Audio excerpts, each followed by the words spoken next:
Assalamualaikum warahmatullahi wabarakatuh.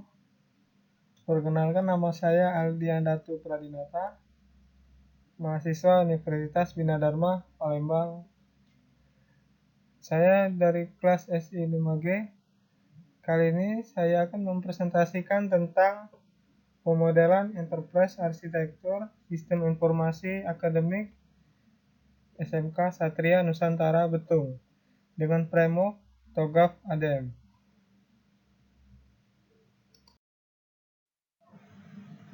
Pendahuluan. Perkembangan zaman pada saat ini berperan besar pada proses pendidikan, khususnya sekolah menengah kejuruan. Karena itu, pemanfaatan teknologi informasi dalam mendukung proyek perkembangan sistem yang ada pada sekolah menengah kejuruan mempunyai bentuk karakter sistem tersendiri. Permasalahannya, pada saat ini belum ada kerangka dasar khusus untuk digunakan sebagai acuan dalam membangun arsitektur sistem di sekolah menengah kejuruan. Umumnya sekolah menengah kejuruan memiliki 9 sistem utama. 9 sistem tersebut adalah sistem informasi penerimaan siswa baru, sistem informasi akademik, sistem e-learning, sistem informasi perpustakaan, sistem informasi laboratorium kejuruan, sistem informasi kurikulum, sistem informasi praktek kerja industri, sistem informasi alumni dan karir, dan sistem informasi pelaporan uji kompetensi keahlian. Permasalahan yang terjadi pada saat ini, penggunaan sistem informasi di SMK Satria Nusantara Betung masih kurang efektif dan kurang mendukung terhadap proses pembelajaran ataupun administrasi yang ada. Beberapa penyebabnya adalah masih kurangnya sistem yang ada pada SMK Satria Nusantara Betung.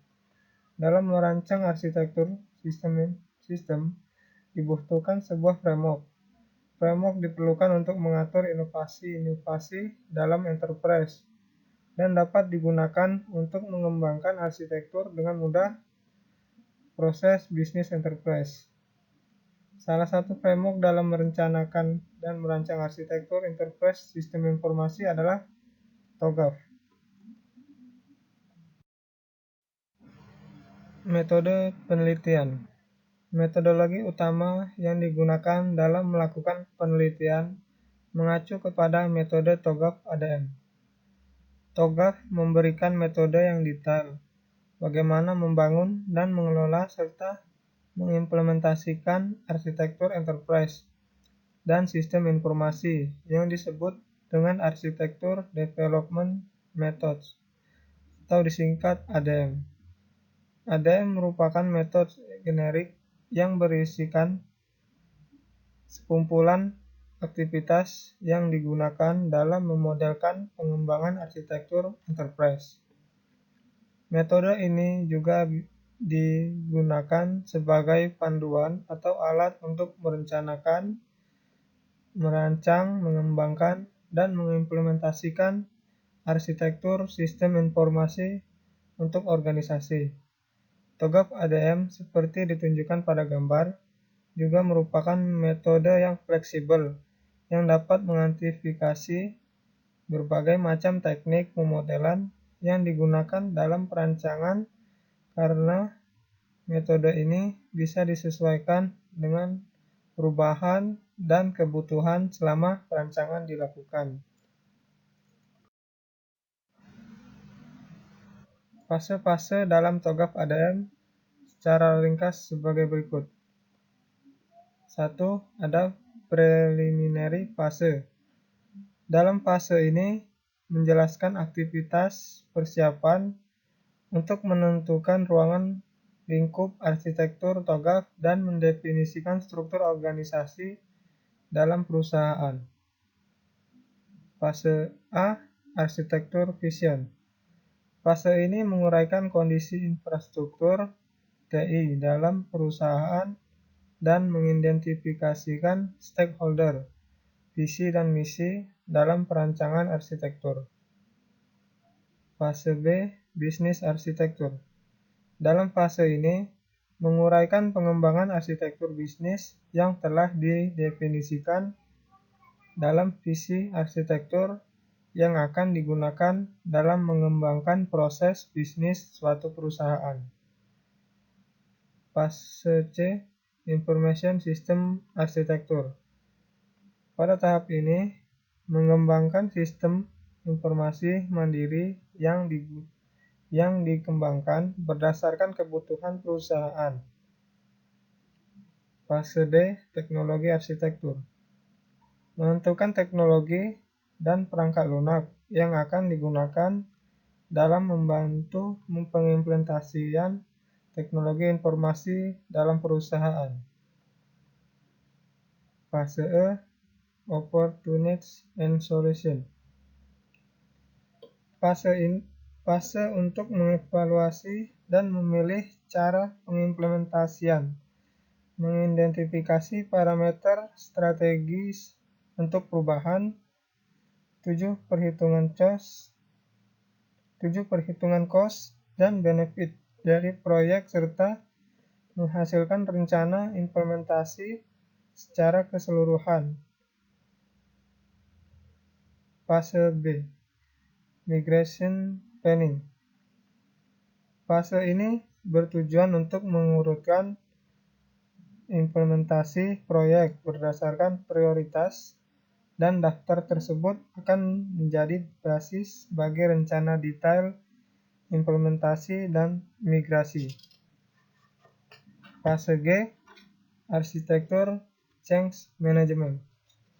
Fase ini merupakan tahapan memformulasikan rekomendasi untuk setiap implementasi proyek, membuat kontrak arsitektur yang akan menjadi acuan implementasi proyek serta menjaga kesesuaiannya dengan arsitektur yang telah ditentukan.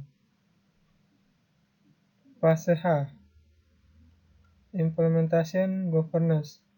Fase ini menetapkan rencana manajemen arsitektur dari sistem yang baru dengan cara melakukan pengawasan terhadap perkembangan teknologi dan perubahan lingkungan organisasi, baik internal maupun eksternal, serta menentukan apakah yang akan dilakukan siklus pengembangan arsitektur enterprise berikutnya.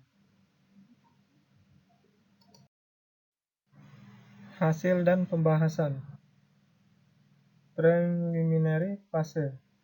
Fase preliminary merupakan tahapan persiapan perencanaan arsitektur enterprise. Tahapan ini dilakukan agar proses pemodelan arsitektur dapat terarah dengan baik. Pada tahap ini, didefinisikan bagaimana arsitektur enterprise akan dibuat. Tujuan dari fase preliminary adalah untuk mengonfirmasi komitmen dari manajemen, penentuan framework, dan metodologi yang akan digunakan dalam pengembangan arsitektur enterprise. Arsitektur vision. Ruang lingkup penelitian yang akan dianalisa dan dilakukan perancangan infrastruktur teknologi informasi mencakup analisa bisnis, arsitektur data, arsitektur aplikasi, dan arsitektur bisnis. Berikut merupakan vision arsitektur yang disediakan oleh TOGAP.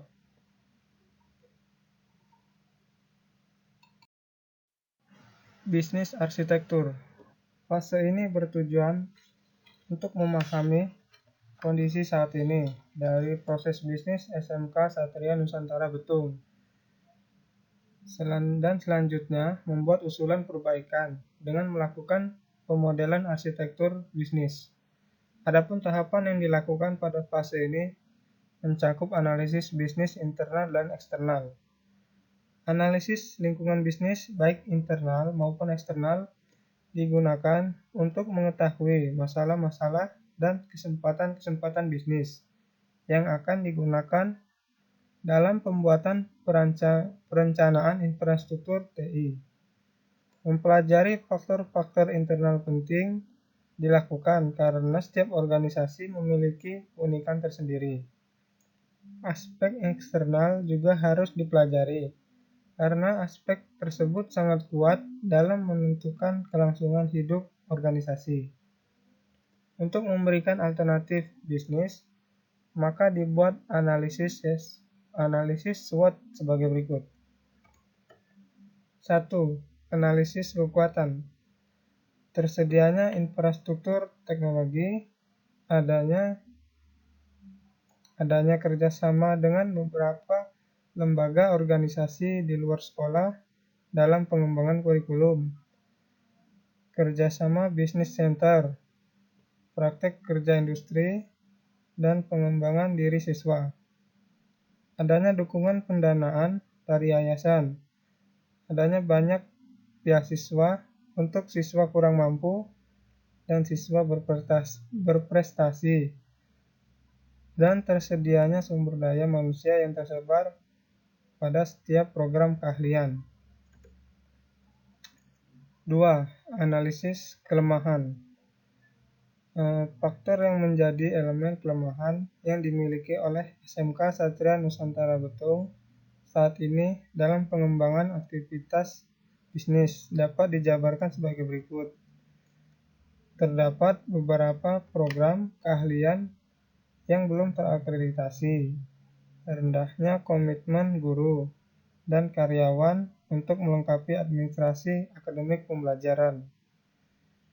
Ketersediaan materi pendukung di perpustakaan masih belum lengkap, dan calon siswa yang mendaftar di SMK Satria Nusantara Betung sebagian besar memiliki kualitas sedang. 3. Analisis peluang faktor. Yang menjadi peluang yang dimiliki oleh SMK Satria Nusantara Betung saat ini dalam hal pengembangan aktivitas bisnis dapat dijabarkan sebagai berikut. Kerjasama dunia usaha dan dunia industri masih cukup terbuka luas. Banyaknya tawaran kerjasama praktek kerja industri maupun magang kerja setelah lulus di beberapa perusahaan.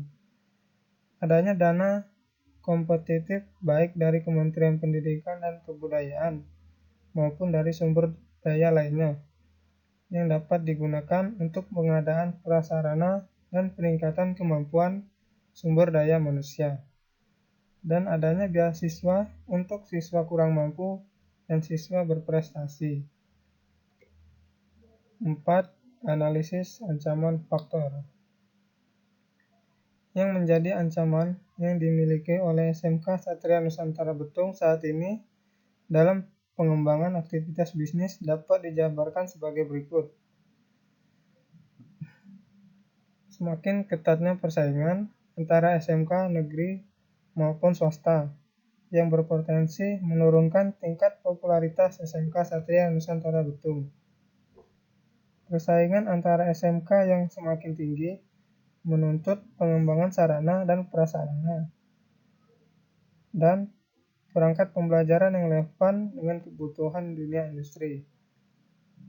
Tingkat kompetisi kegiatan kesiswaan dalam event-event baik tingkat regional maupun nasional semakin kompetitif, sementara kemampuan siswa belum maksimal serta masih kurang soft skill.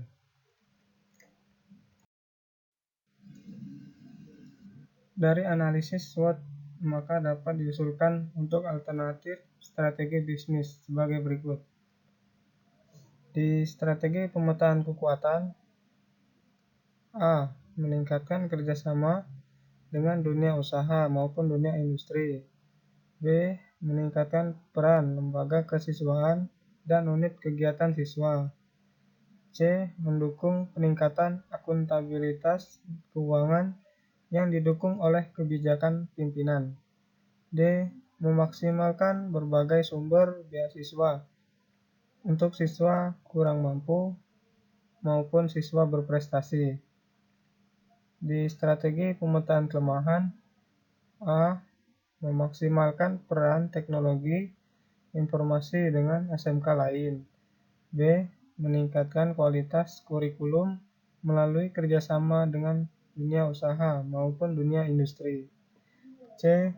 Memaksimalkan berbagai sumber pendanaan dalam mengembangkan dan meningkatkan sarana dan prasarana pendukung aktivitas akademik. D. Strategi pemetaan peluang. A. Meningkatkan dan memperdayakan menuju SDM yang berkualitas melalui kerjasama dengan dunia usaha maupun dunia industri. B. Meningkatkan akreditasi beberapa program keahlian yang belum terakreditasi. C. Meningkatkan akuntabilitas keuangan, pengembangan SDM, dan pemanfaatan dana bantuan. D. Peningkatan kerjasama praktek kerja industri maupun magang kerja setelah lulus. Di strategi pemetaan ancaman, A. Meningkatkan peran guru dalam kegiatan kesiswaan. B. Meningkatkan produktivitas kelulusan SMK Satria Nusantara Betung. Information System Arsitektur. Fase ini menguraikan beberapa output arsitektur data yang berada di aktivitas utama diuraikan pada tabel berikut. Aktivitas di nomor 1 ada promosi dan penerimaan siswa baru berupa data calon siswa, kelulusan, jurusan, akademik, ujian masuk, data kelulusan, data promosi, dan biaya promosi. Di nomor 2 ada pendidikan dan pengajaran berupa data guru, pegawai, daftar hadir, kurikulum, nilai, jurusan, kalender akademik, prakerin, kelas, registrasi, ruang kelas, biaya, laboratorium, kelulusan, bukti pembayaran, alat praktikum, jurnal pengajaran, RPP, silabus, dan beasiswa. Di nomor 3 ada Business Center dan pengembangan diri. Data kerjasama, penduduk, produk, siswa, daftar hadir, penjualan, pembelian, alat, bahan, jurnal, rugi laba, customer, supplier, pembimbing, ekstrakurikuler, dan business center. Di nomor 4 ada kerjasama dunia usaha dan dunia industri berupa data DU atau DI, data rencana kerjasama, humas, dan jenis kerjasama. Di nomor 5 ada kelulusan dan alumni berupa data alumni. Untuk menganalisis sistem informasi SMK Satria Nusantara Betung berdasarkan aplikasi menggunakan MC Parlan Grid untuk memetakan aplikasi-aplikasi yang dianggap berpotensi dalam menunjang bisnis operasional. Berikut adalah gambar pemetaan portofolio aplikasi. Teknologi arsitektur. Sebelum pengembangan teknologi arsitektur, maka diperlukan prinsip-prinsip mendasar bagi platform teknologi yang diperlukan untuk mendukung lingkungan dalam berbagai data. Prinsip-prinsip tersebut digunakan untuk menentukan platform dan arahan penyediaan teknologi untuk mendukung proses bisnis di SMK Satria Nusantara Betung. Hasil dari prinsip teknologi maka dapat dihasilkan rekomendasi untuk arsitektur teknologi seperti gambar di bawah ini.